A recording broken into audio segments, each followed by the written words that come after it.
So beat job burnout while having more money, freedom, and happiness in your life. Well, it may sound impossible, but one productivity expert made it all happen with the life hack method he actually created with his wife. Yeah, together they say they found a way to work less and enjoy it more without sacrificing success.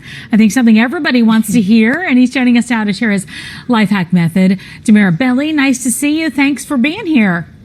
Tamsen, Arrainee, thank you so much. What an important topic.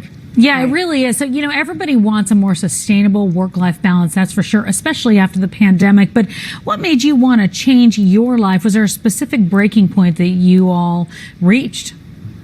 Yeah, I wish I could say I chose to change my life. 10 years ago, I was living in New York, putting in the 80-hour work weeks in finance, and one day I just collapsed.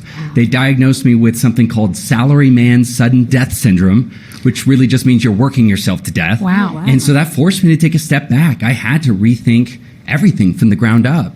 And I think we've all sort of been pushed to that place over the last 2 years, right? We desperately, as a culture, need a change in our relationship to work. And the good news is there are new ways of working that are making it more possible than ever to create that sustainable work-life balance. So let's talk a little bit about that. How were you able to do that for yourself and find that work and life balance? Yeah, the first thing you got to do is you got to throw away what I call zero-sum thinking and start looking for win-win solutions. Zero-sum thinking is just when you think to yourself that anything you do for yourself always comes at the cost of your career. And that, as powerful as it can seem, is a false choice, right? I thought I had to be working 80 hours a week to succeed in finance. But then when my health crisis happened, I started doing more with the resources I had at hand. I started exploring unconventional life hacks. And lo and behold, 2 weeks after my health crisis, I went from working 80 hours a week to 40. Within 2 months, I was actually working 2 hours a week, if you can believe it. Oh, wow. And then I got promoted. Wow. Now, I admit that's overkill, but it shows you what's possible when you stop thinking about this game as a zero-sum game. Well, so you have 3 tips to help people transform the relationship with work. What is the first tip you have? The first thing, you got to take radical ownership of your time. There's something called time blindness, and it's where you're not seeing where your time is really going. Just like someone who doesn't have a financial budget doesn't see where their money's going, and it just disappears. Just like that, the answer really with your time is just like with your money, to budget it, make it go where you want it to go, and track it. I had a client, Margot, who swore to me. She said, "Demir, I don't even have an hour to myself." Then we tracked her time, and we found out she was spending over 5 hours a week with social media and news. That's time blindness. When you, right? I think that one hit a nerve, right? It did. You're talking about us over here. So next you say it's all about management. How so?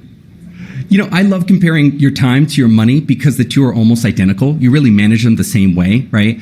When you run out of time and when you run out of money, you're just dead in the water. The best way to manage your time and your money is with a good weekly planning session. Studies show that people who plan their week are more calm, they're more in control, and they get a lot more done. So tip number 2, make an achievable plan for the coming week. I know that sounds obvious, but we surveyed over 5,000 people. Less than 1% of people actually did it consistently. So we actually give away a free training that shows people how to do that in less than 30 minutes at winningtheweek.com. I love that. I believe in that for sure. Well, finally, most jobs have a standard operating procedure in them, but we can we actually do that for ourselves in our lives? Yeah. Tip number 3 is to streamline everything in your life. Nothing is too small to get some efficiency out. We've all heard about SOPs at work, but you could do it at home. And here's a great example, my favorite. When we had our first child, it took us forever to get out the door. We were always forgetting something. Eventually, we didn't even want to go places because it was such a drama getting out the door. So one day I got sick of it. I created a checklist on my phone. Guess how many steps it takes for me to get me and my family out the door? 26 steps. Oh my gosh. So no wonder it was hard. No wonder I was forgetting things, right? Nobody can remember 26 steps. So, I really streamlined the process of getting out the door, and now we love going places. I'm sure if you get those under control, right, you can go anywhere. I like that advice of making a list, kind of like a checklist to kind of streamline everything. That helps so much. For sure. All right. Well, Demir, thank you so much for joining us. We'll try and take some of these life hacks and apply them to our everyday lives. Thank you so much. We appreciate it. Tamsen, Arrainee, thank you.